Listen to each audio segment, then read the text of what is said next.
Mister ladies channel viewers அனைவருக்கும் வணக்கம். இன்னைக்கு எல்லா நோய்களுக்கும் அடிப்படை காரணம் என்ன அப்படின்னு பல விஷயங்களை நம்ம அலசி ஆராயப்படும் பொழுது அதில் மிக முக்கிய காரணமாக வர்றது தூக்கமின்மை அப்படின்ற இந்த ஒரு பிரச்சனை தான். தூக்கம் சரியில்லை அப்படின்னா அதுதான் இன்னைக்கு பல நோய்க்கு கூட காரணமாக இருக்குதுங்க. மனசு சரியில்லைங்க, அதனால தூங்க முடியலைங்க, நிறைய மனக்குழப்பங்க, அதனால தாங்க தூக்கம் இல்லைன்னு சொல்லிட்டு கேட்குறவங்கள்ட்ட பார்த்தா அது சில காரணங்கள். சில பேர் என்ன காரணம்னே தெரியல ஆனா தூக்கம் வர மாட்டேங்குது அப்படின்ற மாதிரியும் சில பேருக்கு உடல் வலி இருக்குதுங்க, அதனாலதான் எனக்கு தூக்கம் வர மாட்டேங்குது அப்படின்னு சொல்லிட்டு சில பேர். இப்படி தூக்கமின்மை அப்படின்ற அந்த ஒரு பிரச்சனைக்கு ஒவ்வொரு நபர்களும் ஒவ்வொரு காரணங்களை நமக்கு சொல்லிக்கிட்டு இருக்கிறாங்க. அப்ப இதிலிருந்து வெளிவருவதற்கு நாம என்ன பண்ணலாம் அப்படின்றது மிக முக்கியமா நம்ம பார்க்க வேண்டிய ஒரு விஷயம். அதற்கு ரொம்ப அருமையான ஒரு ஈஸியான ஒரு டிப்ஸ் ஒன்று சொல்றேன். அதை மட்டும் நீங்க பயன்படுத்துனீங்க அப்படின்னா நீங்க பயன்படுத்தின அடுத்த செகண்டே உங்களுக்கு பாத்தீங்கன்னா நல்ல ஆழ்ந்த உறக்கத்திற்குள்ள நீங்க போவீங்க. அப்படி ஒரு அற்புதமான ஒரு விஷயம். அதற்கு முன்னாடி இந்த தூக்கம் என்னெல்லாம் பிரச்சனையை ஏற்படுத்தும்ன்றதை நம்ம தெரிஞ்சுக்கும் பொழுது, அப்ப அந்த பிரச்சனைக்குள் இருப்பவர்கள் உங்களுக்கு தூக்கம் வருது ஆனா பாத்தீங்கன்னா ஒரு அறகுற தூக்கமா இருக்குது அப்படின்ற மாதிரி உங்களுக்கு ஃபீல் ஆச்சுன்னா அவர்களும் இதை நீங்க பயன்படுத்தலாம். அதற்காகவே நாம அதை பார்ப்போம். குறிப்பாக நிறைய பேர் பாத்தீங்கன்னா சாப்பிட்ட உடனே தூக்கம் வருதுங்க அப்படின்ற மாதிரி சில பேருக்கு பழக்கம் இருக்கும். எப்ப சாப்பிட்டாலும் சரி, சாப்பிட்ட உடனே அப்படியே ஒரு சொக்கு வருது, அப்ப தூங்குனாதாங்க நான் தூங்குறேங்க. அப்ப தூங்குற தூக்கம் டோட்டலா அப்படியே பாத்தீங்கன்னா உங்களை சுத்தி உங்களுக்கு பக்கத்துல என்ன நடக்குது அப்படின்ற ஒரு விஷயங்களே நமக்குள்ள தெரியல. அப்படியே டோட்டலா ஆஃப் ஆகிறோம். சாப்பிட்டுட்டு தூங்கக்கூடிய அந்த 15 நிமிட அந்த கோழி தூக்கம் அப்படின்றது. ஏன்னா இது நல்லதா கெட்டதா அப்படின்னு சொல்லிட்டு அது ஒரு பெரிய கன்ஃபியூஷன் தான். அதாவது சில நபர்களுக்கு நல்லது, ஆனா பல நபர்களுக்கு அது கெட்டது அப்படின்னு சொல்ல முடியும். சரிங்களா? சாப்பிட்ட உடனே உங்களுக்கு தூக்கம் வருது அப்படின்னா நீங்க சாப்பிட்ட உணவு சரியில்லை அப்படின்றதுதான் ஃபர்ஸ்ட் விஷயமே. ஒண்ணு. அடுத்தது, நோய் உங்களுக்கு ஆரம்ப கட்ட நிலையில இருக்குது அப்படின்றது அர்த்தம். உங்களுடைய உடல் நோயாளியாக மாறுவதற்கான ஆரம்ப கட்ட நிலையில இருக்குது அப்படின்றது அர்த்தம். ஆனா சில நபர்களுக்கு பாத்தீங்கன்னா அவசியம் இந்த சாப்பிட்ட உடனே தூக்கம்ன்றது தேவை. யாருக்கெல்லாம் அப்படின்னா மூளைக்கு அதிகமாக வேலை கொடுக்கக்கூடிய நபர்களுக்கு சாப்பிட்டு ஒரு 10 நிமிடம் ஒரு 5 நிமிடம் உட்கார்ந்த நிலையிலேயே ஒரு கோழி தூங்குவது நல்லது. ஆனா நல்லா ஹார்ட் ஒர்க் பண்றவங்களுக்கும் சாப்பிட்ட உடனே தூக்கம் வருதுங்க. நார்மலா வீட்டுல இருக்கக்கூடிய பெண்கள் இதுல அதிகமா பாத்தீங்கன்னா பெண்கள் வீட்டுல இருக்கக்கூடிய பெண்களுக்கு சாப்பிட்ட உடனே கொஞ்சம் தூங்கணும். அப்பதான் கொஞ்சம் ஃப்ரெஷ்ஷா இருக்கிற மாதிரி இருக்கும். இல்லைன்னா அப்படியே ஒரு மாதிரி கை கால்லாம் நடுக்கம் எடுக்கிற மாதிரி இருக்கும், கான்சென்ட்ரேஷன் பண்ணவே முடியாது அப்படின்ற மாதிரிலாம் அவர்களுக்கு இருக்கும். அப்ப இதெல்லாம் பாத்தீங்கன்னா உங்களுடைய உடல் கொஞ்சம் சரியில்லை, உணவும் சரியில்லை அப்படின்றதான் காமிக்குது. நிறைய பேர் பாத்தீங்கன்னா இந்த இரவு தூக்கம்ன்றதே இருக்காது. ஆனா பகல்ல பாத்தீங்கன்னா பயங்கரமா தூங்கிட்டு இருப்பாங்க. பகல்ல தாங்க தூக்கம் வருது, இரவு எனக்கு தூக்கம் வர்றதே இல்லைங்க, எப்படிதான் நான் படுத்து ட்ரை பண்ணாலும் வர மாட்டேங்குதுங்க அப்படின்றது இன்னைக்கு நிறைய ஒரு நிலையாக இருக்குது. அப்ப அந்த வகையில பார்த்தோம்னா இரவு தூக்கம் பெஸ்டா பகல் தூக்கம் பெஸ்டா, ரெண்டுக்கு பதிலும் நான் அதுக்கு ஈக்குவலா நான் இங்க தூங்கிட்டேங்க அப்படின்றது நிறைய பேர் சொல்லுவாங்க. ஆனா உண்மையிலே சொல்லணும்னா இரவு தூக்கம் தான் பெஸ்ட், பகல் தூக்கம் கூடாதுங்க. பகல்ல தூங்குற நபர்கள் தான் நோயாளிகளாக மாறுறாங்க அப்படின்னு அர்த்தம். நோயாளிகள் பகல் தூக்கம் தூங்குனா அவர்களுக்கு பாத்தீங்கன்னா ரெக்கவர் ஆகிறதுக்கும் ஒரு சான்சஸ் இருக்குது. அதாவது நிறைய பேர் பாருங்க பேஷண்ட்ஸா போய் நம்ம அட்மிட் ஆகும் பொழுது அவர்களுக்கு ஃபுல்லா செடேஷன் தான், தூங்க வைக்கிற வேலை தான் நடக்கும். ஏன்னா தூக்கத்துல தான் அந்த ஹீலிங் ப்ராசஸ் நடக்கும். அப்ப அவங்க இரவும் பகலும் தூங்காம அவர்களுடைய நோயில அவதிப்பட்டிருப்பாங்க, அதுக்கு ஹீலிங் ஆகாம இருந்திருக்கும். அங்க என்ன பண்ணுவாங்கன்னா செடேஷன் பண்ணி ஃபுல்லா தூங்க வச்சிருவாங்க. அப்ப கரெக்டா இருக்கும். ஆனா நம்ம அன்றாட வேலையில் இருக்கப்படும் பொழுது அந்த நபர்கள் அவர்கள் இரவு தூங்காம இருந்து பகல்ல தூங்கினாங்க அப்படின்னா அது நோயாளியாக மாத்தி கொண்டு வந்துரும். அதான் ஒரு விஷயமே. அப்ப இரவு நல்ல ஆழ்ந்த உறக்கத்துக்குள்ள போகணும்னா அதுக்கு நம்ம என்னலாங்க பண்ணணும் அப்படின்னு சொன்னோம்னா ஈஸியான ஒரு சில விஷயங்களை சொல்றேன். ஒரு 4 விஷயங்கள் சொல்றேன். இதை முதல்ல சரியா கடைபிடிங்க. உங்களுக்கு நார்மலாவே தூக்கம் வந்துடும். நீங்க எந்த மருந்துகளும் எதுவும் பயன்படுத்தணும் அப்படின்ற அவசியம் இல்லை. ஏன்னா இன்னைக்கு இரவு தூக்கம் கெட்டு போனதுனாலதான் ஹார்மோன் சம்பந்தப்பட்ட பிரச்சனைகள், குறிப்பா டயபெட்டிஸ், தைராய்டு, குழந்தையின்மை பிரச்சனை இதெல்லாம் வந்தது கூட காரணமே. உங்களுடைய இரவு தூக்கம் கெட்டு போனதுனாலதான் ஹேர் ஃபால் அதிகமாகிறதுக்கான காரணமே. இரவு தூக்கம் கெட்டு போனதுனாலதான் உங்களுடைய கல்லீரல் சம்பந்தப்பட்ட பிரச்சனைகள், லிவர் வீக்கமாயிருச்சு, ஃபேட்டி லிவர் ஆயிடுச்சு போன்ற லிவர் சம்பந்தப்பட்ட பிரச்சனைகள் வந்ததுக்குரிய காரணமே. இப்படி பல விஷயங்களை சொல்லிட்டு போகலாம். அப்படிப்பட்ட இந்த இரவு தூக்கத்தை நாம தூங்குவதற்கு எளிமையா என்ன பண்ணலாம்னா இந்த 4 விஷயத்தை ஃபர்ஸ்ட் முதல்ல கடைபிடிங்க. ஃபர்ஸ்ட் விஷயம் பாத்தீங்கன்னா தூங்குறதுக்கு 2 மணி நேரத்துக்கு முன்னாடி அவசியம் நம்ம உணவு எடுத்துருக்கணும். அதாவது சாப்பிட்டுட்டு போய் உடனே படுக்கக்கூடாது.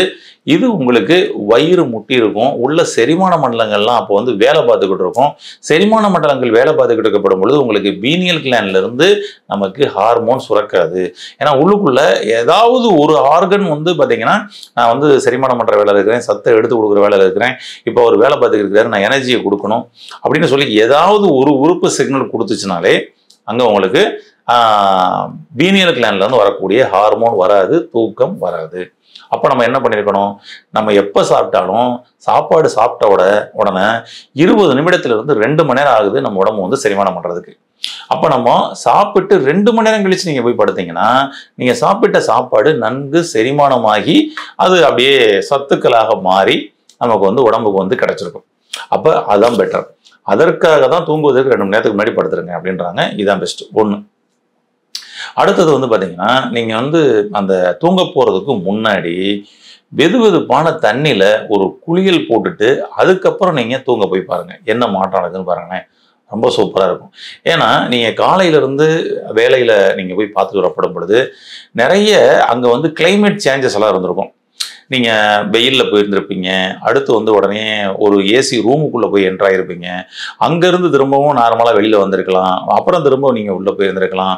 உங்கள் உடம்பு வந்து பல தட்பவெப்ப சூழல்களுக்குள் மாட்டியிருந்திருக்கும். ஒன்று. அதுக்கப்புறம் அங்கே பல விஷயங்கள் உங்களுடைய மைண்டில் பாசிட்டிவா, நெகட்டிவா, ப்ளஸ்ஸா, மைனஸா, ஹையா, லோவா, இப்படியெல்லாம் வந்து பார்த்தீங்கன்னா சில விஷயங்களை நீங்கள் உங்கள் வேலை பொழுதுகளில் சந்திச்சிருப்பீங்க. இதை எல்லாத்தையும் முதல்ல ஆஃப் பண்ணணும், நியூட்ரல் பண்ணணும். அதற்கு நீங்கள் வந்து பார்த்தீங்கன்னா தூங்க போகிறதுக்கு முன்னாடி நல்ல சுடுதண்ணியில், வெதுவெதுப்பான தண்ணியில் குளிச்சிருங்க. அதாவது சுடுதண்ணியில் குளித்தா நல்ல தூக்கம் வரும். பச்சை தண்ணியில் குளித்தோம்னா நமக்கு தூக்கம் வராது, ஃபுல்லாக எனர்ஜி ஆயிடுவீங்க. அதனால தான் வெதுவெதுப்பான தண்ணியில் குளிங்க அப்படின்றோம். அப்போ உச்சந்தல்லேருந்து உள்ளங்கால் வரைக்கும் எல்லா செல்ஸ்களும் வந்து பார்த்தீங்கன்னா வந்துட்டு திரும்பவும் ஒரு புதுப்பிச்ச மாதிரி ஒரு ஃப்ரெஷ்ஷான ஒரு மனநிலை வரும். இது ஒரு பெஸ்ட்டாக இருக்கும். அதனால் தூங்குவது போவதற்கு முன்னாடி சுடுதண்ணியில் குளியல், இது 2வது விஷயம். இது அவசியம் வந்து கடைபிடிச்சிருங்க. ஒன்று.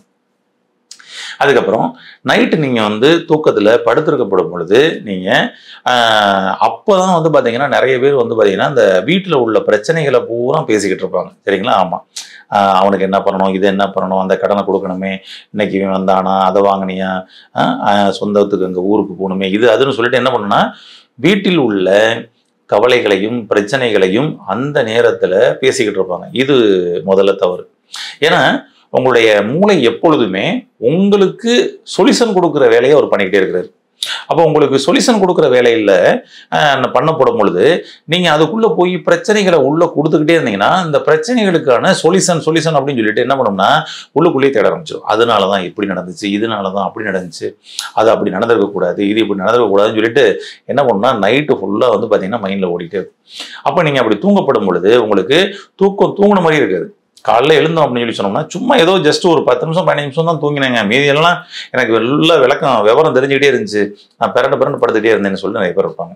அப்போ உங்களுடைய மூளை அந்த நேரத்தில் வந்து அதிகமாக வேலை பார்த்துக்கிட்டு இருக்கு. அப்போ அதையும் அப்படி ஆஃப் பண்ணி கொண்டு வரணும். ஆஃப் பண்ணி கொண்டு வருவதற்கு இரவு படுக்கையில் புலம்பல்கள் கூடாது. இது 3வது கண்டிஷன். இது மிக முக்கியமான ஒரு கண்டிஷன். 4வது என்ன அப்படின்னு சொல்லி சொன்னோம்னா, நாம இன்னைக்கு அதிகமா செல்போன் இல்லாம நம்ம வந்து யாருமே இல்லை, அப்படி ஒரு நிலை வந்து இன்னைக்கு வந்து ஏற்பட்டுருச்சு. ஒன்று. வீட்டிலேயே இன்னைக்கு வந்து ஒய்ஃபை இல்லாம யாருமே இல்லை அப்படின்ற மாதிரி ஒரு நிலை ஏற்பட்டுருச்சு இல்லையா? இந்த ஒய்ஃபை கனெக்ஷன் இருக்கிறதுனால நமக்கு எல்லா இடங்களுக்குள்ளேயும் வந்து நமக்கு நெட்டு கனெக்ஷன் கிடைக்குன்றதுனால நம்ம பெட்ரூமுக்கு, பாத்ரூமுக்குன்னு சொல்லி எல்லா இடங்களுக்கும் நம்ம வந்து செல்போன் எடுத்து போகக்கூடிய ஒரு சூழ்நிலை வந்து பழக்கம் ஏற்பட்டிருக்கு. இதை சின்ன குழந்தைகளும் பார்த்து அதையும் ஃபாலோ பண்ணிக்கிட்டு இருக்கிறாங்க இன்னைக்கு அவங்க. அப்போ ஃபர்ஸ்ட் நாம தான் மாற்றத்தை கொண்டு வரணும். அதனால தூங்குவதற்கு 1 மணி நேரத்திற்கு முன்னாடி உங்களுடைய கண்களுக்கு இந்த எலக்ட்ரானிக் எக்யூப்மெண்ட்ஸ் எதுவுமே படவே கூடாது, தூக்கி ஓரமாக வச்சுருங்க. இது ரொம்ப மிக முக்கியமான ஒரு கண்டிஷன். ஏன் அப்படின்னா நீங்கள் வந்து கண்களில் வந்து பார்த்தீங்கன்னா வந்துட்டு அந்த ஒரு லேப்டாப் பார்க்குறீங்க, உங்களுடைய உள்ள சிஸ்டம் வந்து ஒர்க் பண்ணிக்கிட்டு இருக்கிறீங்க, அல்லது டிவி பார்த்துக்கிட்டு இருக்கிறீங்க, அல்லது மொபைல் ஃபோன் வந்து பார்த்துக்கிட்டு இருக்கிறீங்க அப்படின்னா உங்களுடைய கண் வந்து பார்த்தீங்கன்னா பீனியல் கிளாண்ட்ல இருந்து ஹார்மோன் சுரக்கிறதுக்கு ஓகேவான்னு சொல்லி பீனியல் கிளாண்ட் கேட்கும். கண் என்ன சொல்லும்? இரு சுரந்துடாத, ஏதோ ஒரு முக்கியமான வேலை பார்த்துக்கிட்டு இருக்கிறாரு, அதனால கொஞ்சம் வெயிட் பண்ணு அப்படின்னு சொல்லி சொல்லுவோம். நமக்கு தான் தெரியும் செல்போனில் ஏதோ ஒரு காமெடி பார்த்துக்கிட்டு இருக்கிறோம், பாட்டு பார்த்துக்கிட்டு இருக்கோம். ஆனால் கண்ணுக்கு வந்து பார்த்தீங்கன்னா நம்ம ஏதோ ஒரு முக்கியமான வேலை பார்த்துக்கிட்டு இருக்கிறதா தான் தெரியும். அது ஒரு சிக்னல் கொடுக்கும். அப்போ இதுல இருந்து நம்ம வந்து வெளியே வந்துட்டோம் ஆகணும்னா அப்பதான் உடனே பீனியல் கிளாண்ட்ல இருந்து இந்த ஹார்மோன் சுரக்கும். இல்லைன்னா இவங்க 2 பேருக்கும் ஃபைட் நடந்துகிட்டே இருக்கும். பீனியல் கிளாண்ட்ல இருந்து ஹார்மோன் சுரக்கவான்னு கேட்கும், நம்ம தூங்குறதுக்கு ஹார்மோன் கொடுத்துறவா அப்படின்னு கேட்கும். இல்ல அவங்க வந்து முக்கியமான வேலை பார்த்துட்டு இருக்காங்க, நீ கொடுத்துறாத அப்படின்னு சொல்லிட்டு கண்ணு வந்து முடிச்சுக்கிட்டே இருக்கிறதுனால அதை சொல்லிட்டே இருக்கும். இப்படி இவருக்கு 2 பேருக்குள்ளேயும் ஒரு போராட்டம் எப்போ முடியுதோ அது நீங்க 10, 12, 1, 2ன்னு சொல்லி போயிட்டே இருக்கும்ல. அப்புறம் அதுக்கப்புறம் தான் கண்ணு பார்க்கும், இதுக்கு மேல சரிபட்டு வராது போலப்பா அப்படின்னு சொல்லி கண்ணே சொருக ஆரம்பிச்சோம். ஏன்னா அங்கே பீனியல் கிளாண்ட்ல வந்து ப்ரெஷர் கொடுக்கறதுனால என்ன பண்ணிடும், கண் அப்படியே சொருகும். அப்பதான் நமக்கு வந்து தூக்கம் வருதுன்னு நம்ம நினைப்போம். ஆனா நீங்க ப்ளூ கலர் அந்த லைட் வந்து பாத்தீங்கன்னா உங்களுடைய கண்ணில் படுற மாதிரி அதிக நேரம் இருக்கப்படும் பொழுது உங்களுக்கு தூக்கம் இயல்பாகவே வராதுங்க. அதனால 1 மணி நேரத்திற்கு முன்னாடி இந்த மாதிரி எலக்ட்ரானிக் எக்யூப்மெண்ட்ஸை தூக்கி ஓரமா வச்சுட்டு நீங்க போய் படுத்துட்டு கண்ணை மூடிடுங்க, பெட்டர். இப்ப இது மாதிரி பழக்கத்துல இருந்த நபர்கள் உடனடியா வந்து உடனே வந்து நீங்க உங்களுக்கு மாறுறதுல சிரமம் இருக்கும். அல்லது வந்து பாத்தீங்கன்னா அப்படி போய் படுத்தாலும் தூக்கம் வர்றதுலையும் சிரமம் இருக்கும். அவர்கள்லாம் என்ன பண்ணலாம் அப்படின்னா ஒரு கருப்பு கலர் துணி, இதுக்கு வந்து பாத்தீங்கன்னா ஐ மாஸ்கே வந்து இன்னைக்கு வந்து கிடைக்குது. இந்த ஐ மாஸ்க் கூட நீங்க வந்து வாங்கி மாட்டிக்கலாம். மாட்டிட்டு நீங்க வந்து படுத்துருங்க. அதாவது செல்போன் எக்யூப்மெண்ட்ஸ் அந்த லைட்லாம் தூக்கி ஓரமாக வச்சுட்டு நமக்கு ஒரு மாஸ்க் மாட்டிட்டு படுத்துருங்க. இதுதான் 4வது மிக முக்கியமான விஷயம். இந்த 4 விஷயங்களை நீங்கள் சரியாக கடைபிடிச்சிங்கனாலே உங்களுக்கு தூக்கம் இயல்பாகவே வந்துடுங்க. இதுக்கு அப்புறமும் உங்களுக்கு வரலைன்னா இப்போ ஒரு ஈஸியான ஒரு டிப்ஸ் சொல்கிறேன், இதை பயன்படுத்துங்க. நம்மளுடைய சுவாச இயற்கை மருத்துவமனையில் வரக்கூடியவங்களுக்கு முதல்ல தூக்கத்துக்கு ஏதாவது ஒரு சொல்யூஷன் பண்ணணும்னு சொல்லி தான் முதல் தூக்கத்துக்கு பண்ண வைப்போம். ஏன்னா தூக்கத்தில் தான் இந்த ஹீலிங் நடக்கும். இப்போ நம்ம மருத்துவ குழு ஒரு அற்புதமான ஒரு டிப்ஸ் ஒன்று சொல்லுவாங்க. அந்த டிப்ஸை தான் உங்களுக்கு வந்து பார்த்தீங்கன்னா இப்போ நான் சொல்கிறேன். நம்மளுடைய கால் பாதத்துல உடம்பில் இருக்கக்கூடிய எல்லா உறுப்புகளுடைய நரம்புகளும் வந்து முடியுது அப்படின்றோம்.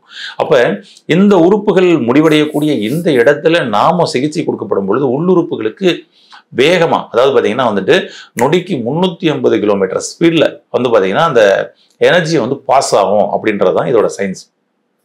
இப்ப இந்த இடத்துல கால் பாதத்துல ஒரு எண்ணெயை அப்ளை பண்ணி நீங்க தூங்க போறீங்க.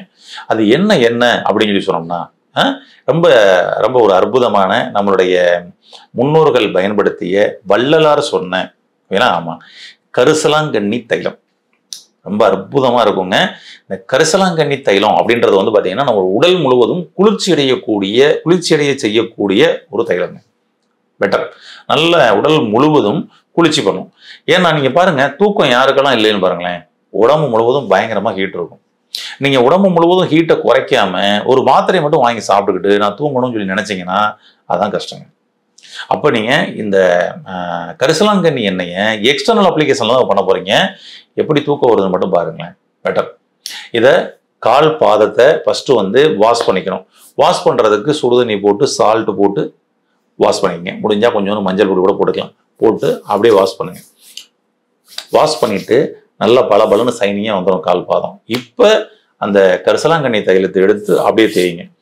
ரொம்ப சொதன்னு தேய்ச்சிட வேணாம், சும்மா லைட்டாக அது வந்து நல்ல ஈரப்பதம் வர மாதிரி சின்ன ஒரு மசாஜோடு அப்படியே வந்து தேய்ச்சிக்கணும். ஏன்னா நீங்கள் நைட்டு படுத்திருக்கும் பொழுது இடையில ஏதாவது பாத்ரூம் எழுந்திரிச்சு போகிறீங்க அப்படின்னா கொஞ்சம் கஷ்டம். அதனால வலிக்கி விட்டுறாம ரொம்ப கவனமாகவும் இருக்கணும். அதற்கு தகுந்த மாதிரி வந்து பார்த்தீங்கன்னா அந்த இடத்துல அப்ளை பண்ணுங்க. முடிஞ்சா ஒரு சாக்ஸ் கூட மாட்டிக்குங்க. கால் பாதத்தில் அப்ளை பண்ணிட்டு ஒரு சாக்ஸ் போட்டுக்குங்க. அது கொஞ்சம் பெட்டர். ஏன்னா இரவு நேரம் அதை மறந்துட்டு நீங்க வாடகை எந்திரிச்சு நடக்கப்படும் போது வலிக்கி விட்டுறாம இருக்கணுன்றதுக்காக இது பெட்டர். எக்ஸ்டர்னல் அப்ளிகேஷன்ல என்ன மாதிரி ஒர்க் பண்ணுதுன்னு சொல்லிட்டு நீங்க வந்து ஃபீல் பண்ணி பாருங்க. பெட்டர். இதே கரிசலாங்கண்ணி தைலத்தை நீங்க வந்து காலையில கொஞ்சம் தலையில தேய்ச்சி ஒரு அரை மணி நேரம் வச்சிருந்துட்டு அப்படியே நீங்க குளிச்சிங்கன்னா உங்க உடல் முழுவதும் நல்லா குளிர்ச்சி அடையும். உடல் முழுவதும் குளிர்ச்சி அடை செஞ்சாலே நல்ல தூக்கம் வந்துடுங்க. ஃபர்ஸ்ட் குறிப்பா வந்து நம்மளுடைய கால் பாதம் குளிர்ச்சி அடையணும், நம்மளுடைய தலைப்பகுதி குளிர்ச்சி அடையணும். குளிர்ச்சி அடையும் பொழுது ஆட்டோமேட்டிக்கா அவங்களாம் கிளியர். ஏன்னா இதுதான் எக்ஸ்டர்னல் உடம்புல இருக்கக்கூடிய வெப்பத்தை வெளியேற்றக்கூடிய பகுதி. இங்கே அதிகமான அந்த வெப்பம் தெரியும். அப்போ இது வழியே குளிர்ச்சி அடையப்படும் பொழுது உள்ளுறுப்புகள் குளிர்ச்சி அடைய செய்யும். அப்போ நீங்க தூக்கம் ரொம்பவும் பிரச்சனை இருக்குது அப்படின்னு நினைக்கிறவங்க இந்த இதை நீங்க பயன்படுத்தலாம். சாதாரணமா சும்மா அப்பப்போ தாங்க சரியா தூக்கம் வரலங்க, ஆமாங்க எனக்கு இருக்குதுங்கன்றவங்க நான் முதல் சொன்ன 4 விஷயத்த சரியா கடைபிடிங்க, ஆட்டோமேட்டிக்கா தூக்கம் வந்துடும். அதையும் மீறி கிரானிக்கா இருக்குது, நான் மாத்திரை எடுத்துக்கிறேன், 5 mg எடுக்கிறேன், 10 mg எடுக்கிறேன், அப்படி இருந்து எனக்கு தூக்கம் வரல அப்படின்னு நினைக்கிறவங்க இந்த கரிசலாங்கண்ணி தைலத்தை கால் பாதத்தில் அப்ளை பண்ணி தூங்கி பாருங்க. எப்படி தூக்கம் வருது அப்படின்னு சொல்லிட்டு கமெண்ட் பாக்ஸ்லையும் பதிவு பண்ணுங்க. நீங்கள் தினந்தோறும் ஆழ்ந்த உறக்கத்திற்கு சென்று நம் உடலில் இருக்கக்கூடிய அனைத்து நோய்களையும் குணப்படுத்த இது ஒரு மிக முக்கியமான ஒரு டூலா இருக்கும். பயன்படுத்தி ஆரோக்கியம் அடைய வாழ்த்துக்கள்.